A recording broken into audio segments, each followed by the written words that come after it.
guys? Long time no see. Sandra here. Yeah, I'm gonna make videos again. Surprise! Anyway, new videos are coming soon, but I found this too ironic and funny not to share. The following is a discussion about if sociology is a science or not, and I tried to have this discussion with philosophy students in a Discord server, which actually is supposed to be for these kinds of purposes, which makes this even more funny. Sadly, not in an entirely unexpected manner. The truth is that most of the members are just not adept at defending their ideas. Keep in mind, I don't have a specific graduate degree in philosophy by any means. I have a degree in chemistry plus pedagogy for teaching high school chemistry. I have hidden their profile pics and usernames as well as dates just to be extra mindful of any potential privacy concern. This way I also avoid any of them being able to claim victim status, and these people love playing victims. Anyway, let's begin. So this whole thing started off with someone posting the following.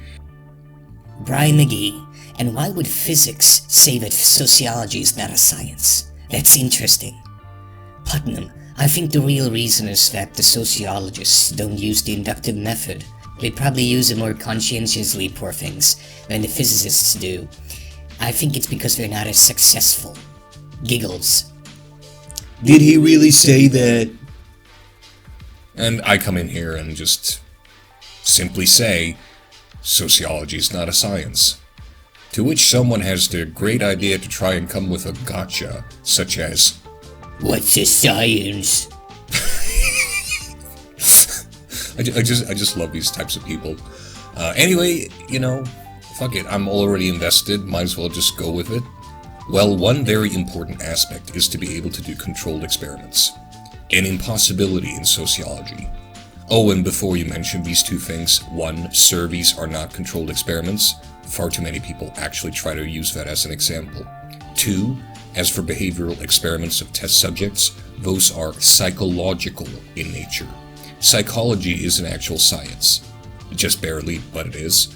A subset of biology. Far too many sociologists also try to take credit for the work of psychologists. It's annoying. You can rely on psychological findings to some extent in sociology, but even then only to some degree. Sociology deals with societies, gatherings of people far too large to be able to do any controlled experiments. This alone disqualifies it. This does not mean, however, that sociology is worthless. In fact, sociology is a very important field. It's just not a science. Just like mathematics, it's a very important and prestigious field, yet not a science. Although mathematics is not a science for many different reasons. Now, are you prepared for the indomitable, impressive comeback? Wait for it. Nonsense. Oh, God, this is too good. And honestly, this sort of response just sort of, yeah, I don't even know how to fucking respond to this, to be honest. Then someone else jumps in. Please be mindful of rules and guidelines. Do not speak from a position of authority. Rule number 2. This is too good. And I would just respond with, seriously? Because, I mean, like, if this is apparently talking from an authority, I mean, you wouldn't be able to have any discussions at this point. And of course, it's pretty obvious that these people aren't really interested in proper discussions or debates. They just want their ego stroked. That's the whole point of this server, it seems. Anyway, someone else jumped in.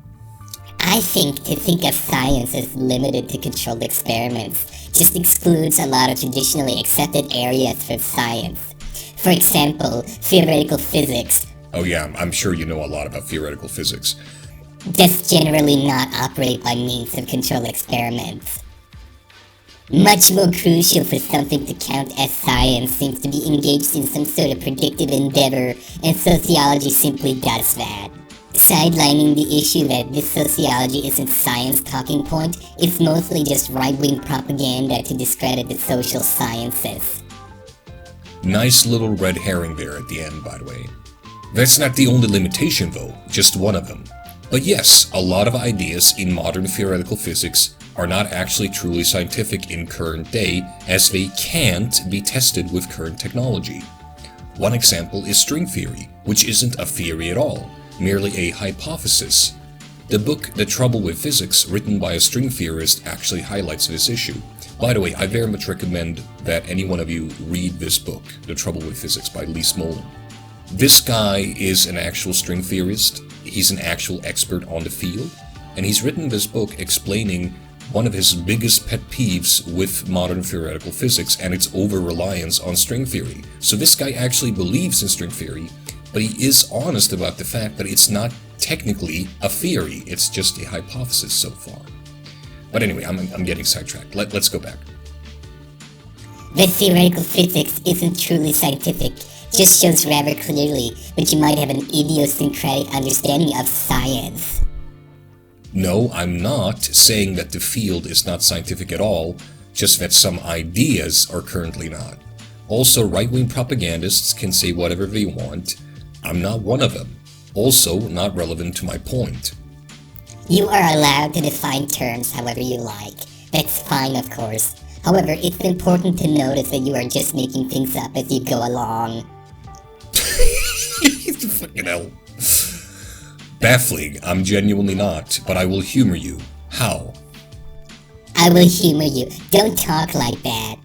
Ooh, seems I struck a nerve. In general, definitions are supposed to fulfill certain desiderata. Here to capture how we usually understand science, that includes the social sciences or theoretical physics, and attempts to show what these fields have in common, qua science, for example, the necessary and sufficient conditions that some excess to fulfill count as science.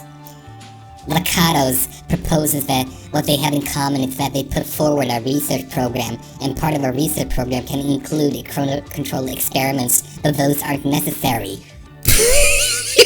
Fucking hell. Controlled experiments aren't necessary apparently for science. Okay, buddy. Because otherwise they wouldn't fulfill the desiderata of the definition, and one would merely be stipulating a term opposed to describing what we mean with science.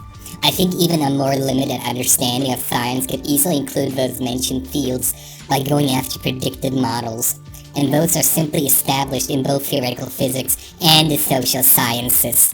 By the way, whenever people start to invoke these terms that pretty much nobody uses in actual discussions in general, that's a pretty good indication that this person just doesn't know what the hell they're talking about. You accuse me of making stuff up. I'm not. And push back at that, and you get offended. Don't dish it out if you can't take it.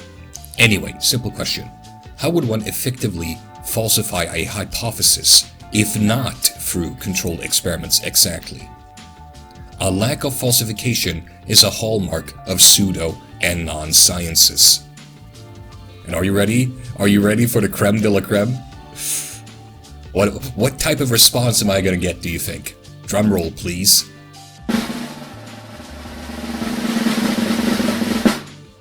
Okay, since you didn't take the hint, I will time you out. You can get another try tomorrow. Your way of talking isn't appropriate for the server. You go into a channel with a debatey confrontation of a non-reflective attitude and a hot take, neither of which we want here. It's not fucking hell. Oh man, can you say pseudo-intellectuals? Naturally, these cowards decide to respond to me when I can't respond back, when I'm in a timeout. On the topic, falsification isn't thought to be a good criterion for the definition of science for a long time now. Alright. I'm not married to it, and a few people advocate for it. It is important to distinguish science from pseudoscience though, so I agree with that. One way to do that is to check whether a theory is making a prediction or not, but predictions and controlled experiments aren't necessarily related. Fucking hell.